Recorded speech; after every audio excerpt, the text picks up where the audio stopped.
An apology to police, 4 infamous words, and 1 #1 dance hit. The death of John Lennon was one of the most notorious moments of the 20th century, but there are some things about it you still don't know. Keep watching for the details. Mark David Chapman was nothing if not troubled, but John Lennon might still be alive today if his killer hadn't come across a pair of books. The first, J.D. Salinger's classic Catcher in the Rye, which Chapman was famously obsessed with, identifying strongly with its iconoclast main character Holden Caulfield. The second, John Lennon One Day at a Time, a biographical work by author Anthony Fawcett.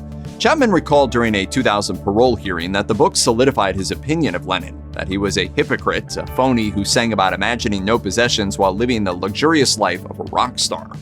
I just saw him as a two-dimensional celebrity with no real feelings. Chapman described how he had flown to New York several months before the shooting, intending to kill the Beatle, but managed to talk himself out of it. But then he said, "The urges started building in me again to do this crime, and I flew back to New York on December 6th and checked into a hotel. And then on the day of December 8th, stayed outside the Dakota waiting for him with intent to shoot and kill him." Chapman wasn't alone either. There was usually a small contingent of fans milling around outside the Dakota. He would later tell CNN that as he was engaged in conversation, he missed Lennon getting out of a cab and entering the building. Not long after, legendary Rolling Stone photographer Annie Leibovitz arrived to finish work on a photo shoot for the magazine, which had been brewing a cover story about John Lennon's return to music after a brief hiatus. She later told Smithsonian Magazine, "John came to the door in a black leather jacket and he had his hair slicked back. I was thrown a little bit by it. He had that early Beatle look." Leibovitz was going for a striking image, but also on her mind was the cover of Lennon and Yoko Ono's new album Double Fantasy, which featured a simple black and white photo of the couple kissing. At first, she pitched the idea of photographing the couple naked, but when Ono balked, she came up with another idea, a shot of a naked Lennon holding a fully clothed Ono. She took a Polaroid version of the shot as a test, and Lennon was immediately sold on the idea. The image, of course, has become iconic, not only as a brilliant encapsulation of the relationship between the pair, but as the last professional photo of Lennon ever taken. After the shoot, John Lennon gave an interview to Dave Sholin of RKO Radio that was intended for use on a syndicated radio show. Lennon spoke with the interviewer for nearly 2 hours. Ironically, he expressed optimism for the new decade.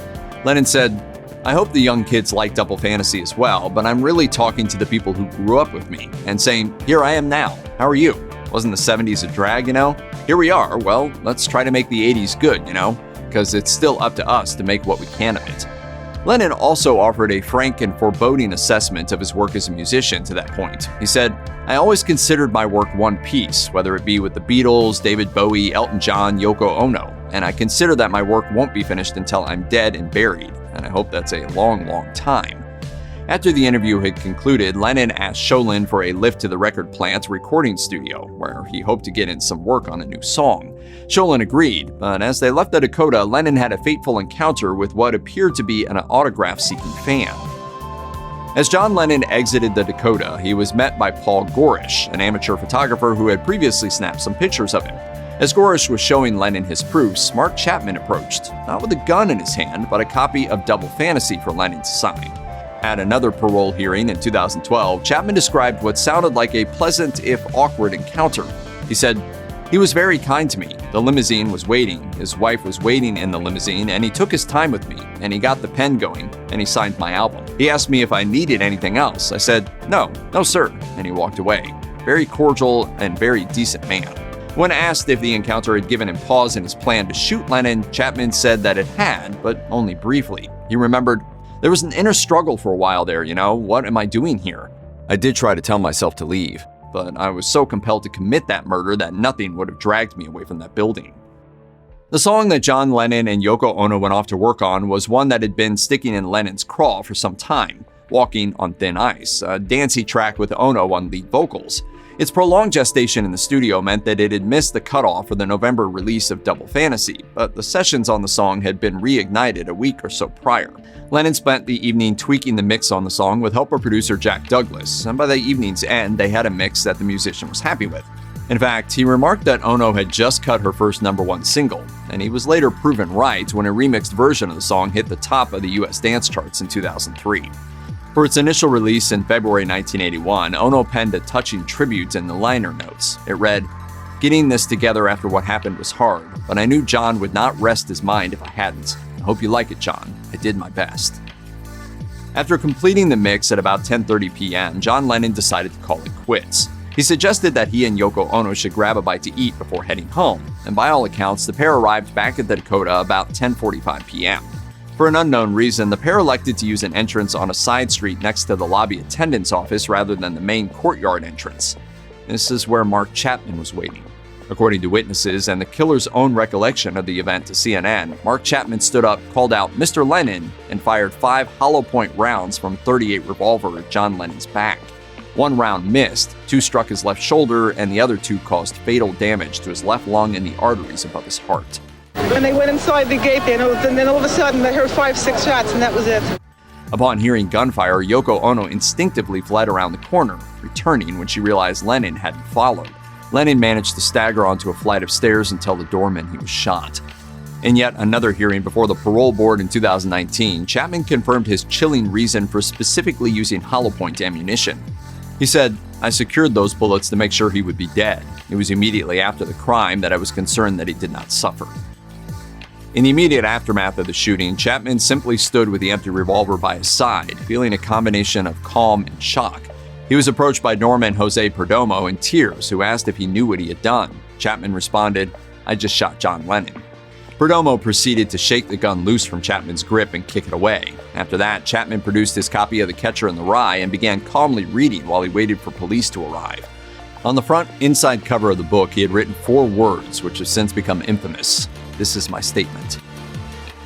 Speaking with the New York Post in 2020, Officer Peter Cullen remembered how he and his partner Steve Spiro were greeted with a bizarre scene when they arrived at the Dakota. Mark Chapman reading, Jose Perdomo screaming, and Yoko Ono in complete hysterics. Spiro slammed Chapman against the wall to cuff him, while Cullen observed that John Lennon was in bad shape. He explained that the musician was lying face down with blood coming out of his mouth. More officers shortly arrived, 2 of whom loaded Lennon into the back of a squad car, realizing he was in no condition to wait for an ambulance. As Chapman was being arrested, Cullen recalled that he didn't put up a fight. He told the New York Post, "He apologized to us for ruining our night. I turned around and said to him, 'You've got to be f***ing kidding me. You're worried about our night? Do you know what you just did to your life?' We read him his rights more than once." Lennon was still alive when he was rushed to the hospital, but he had incurred injuries that no human being could survive for any reasonable length of time. Doctors attempted to resuscitate him for 45 minutes, but to no avail. He died en route. Former Beatle John Lennon, who was 40, was shot and killed last night outside his luxury apartment in New York. As John Lennon was rushed into the emergency room, one man instinctually keyed into the fact that a major story was unfolding right before him. His name was Alan Wise, a man in the hospital after a minor motorcycle crash. He also happened to be a news producer for New York's WABC TV. Wise at first assumed the gunshot victim who was briskly wheeled past his own gurney to be a drug dealer until he overheard a conversation between 2 attending police officers.